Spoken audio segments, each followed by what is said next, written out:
My second wife has always been cruel to my daughter, but now she is reaping all her wickedness while my daughter thrives beyond her reach. My first wife passed away when my daughter was 3 only. Before tying the knot, we dated for 7 long years, and my parents considered her their second daughter. While I came from the middle class, she came from a wealthy family. During our time dating and marriage, she and her family greatly helped my family. For example, while we were dating, she offered to fully pay for my sister's education. While my family protested, she offered it as a loan without interest with her punchline. Like, if we consider her family, we will accept it. And then at our wedding, she gave my sister a loan paid off a certificate that said a loan fully paid with love when my sister was just a graduate from law school. My mom was a cleaning lady, and my dad was a construction worker. She helped my mom in opening her cleaning service agency and much more, and pushed for my father to start his own business than just a manual labor job. It won't be too far if I said my parents love her more than they love me. Unfortunately, my wife died due to cancer when our daughter was only 3 before dying. She, with the help of her twin brother, made some videos for my daughter for her every milestone and a few birthday videos, and even wrote letters to her, which she entrusted me to give it to her at the right time. But while doing all these things, she asked her mom and my mom to give my daughter an extra gift during holidays and birthdays, saying it's from mom.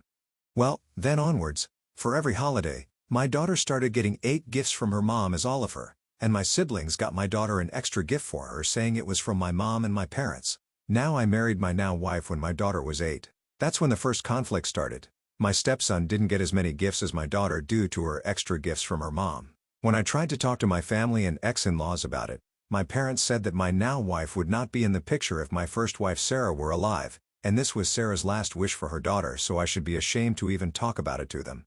In contrast, my ex-in-laws said they were not concerned about my new wife and new family. If I saw my daughter as a hindrance to my happiness, they would gladly take full custody of my daughter. Well, I apologized to everyone, talked to my wife, and asked her to drop it, but this has been a constant issue in our marriage. What I didn't know was that my wife then emotionally checked out for my daughter. She didn't mistreat her but ignored me.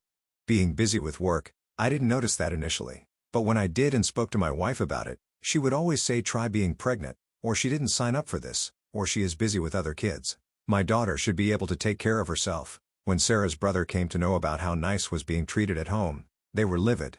My parents and siblings were also mad at me.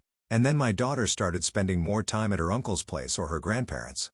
When my daughter turned 14, she wanted to do summer jobs like her friends. So instead of letting her do normal babysitting jobs, which teenagers do, her uncles came up with the idea of letting her work in their respective companies as an intern to see where her interest lies. It will also help her in her college applications. So from the age of 14 to 18, when my daughter was not paying for it all in her life, she got the job of an intern in her uncle and aunt's office while getting paid at least minimum wage, if not more than that, or rather much more than that. My ex-father-in-law understood that this could spoil my daughter, so he came up with the idea of charging her rent and a part of a utility bill to make her ready for the real world. At the same time, I was not ready to take money from my little girl after everything happening in her home life. Still, they convinced me that I could take this money and invest it under her name and give it to her when I felt right, which sounded like a great idea to me. So we charged my daughter rent of $100 and 1/4 of the utility bill, which she agreed without any fuss. Now when I discussed this with my wife, we said we could do the same for our other kids, but she blew up at me saying I could do whatever I wanted for my daughter. Still, she will not let me charge rent to her kids while they live with their parents no matter their age. I tried to explain, but she shut me down. Well, as you might have guessed, it worked in my daughter's favor. All those internships helped her understand that she is good with numbers and would like to go into the finance industry. She also got a good scholarship, and I believe her resume played a part in her excellent grades. She completed her undergraduate free via scholarship, untouched college fund, and still lives at home. She could have moved in with her uncle, but I believe she stayed for me with the same rent and utility arrangement when she went for her master's. She had to move out of state, and she got a 50% scholarship well after her master's. She joined her uncle's firm where her mom was 50% partner, and now she is filling the shoes of her mom in her office. She is so much like Sarah now. She is getting married to a wonderful guy, a close friend's son. I'm happy for her. Here is the problem. My sons are not as lucky as my daughter, especially my stepson. Due to how my wife treated my daughter, my ex-in-laws never offered these internship offers to my sons. My sons are not as academically gifted as my daughter. And as per Sarah's will, apart from the items willed to other families, everything else goes to my daughter, which is 80% of Sarah's estate. My parents have already made and discussed their will and have warned my wife not even to try to tell them what to do or what not to do, as everything will be divided equally. Between all their biological grandkids, my ex-in-laws have already mentioned whatever inheritance Sarah was supposed to get will now be given to her daughter. Now my daughter invited me the other day for lunch and asked me if I could give her Sarah's pendant set and wedding ring for her wedding, which was will to me, and I didn't see any point in denying this request. This is where I was the a-hole, as I didn't discuss it with my wife. When I came home and told my wife about it, she, as usual, blew up at me, saying her son was planning to propose to his girlfriend with that ring.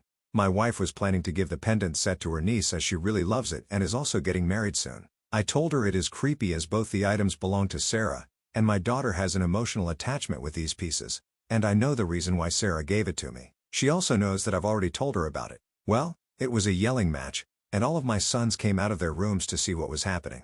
They ganged up on me saying that I always favor my daughter over them and that she should share her success with them rather than take something from them. It's like kicking someone when they are already down. And unless she apologizes for even asking this, they are not attending her wedding, and I should also support them.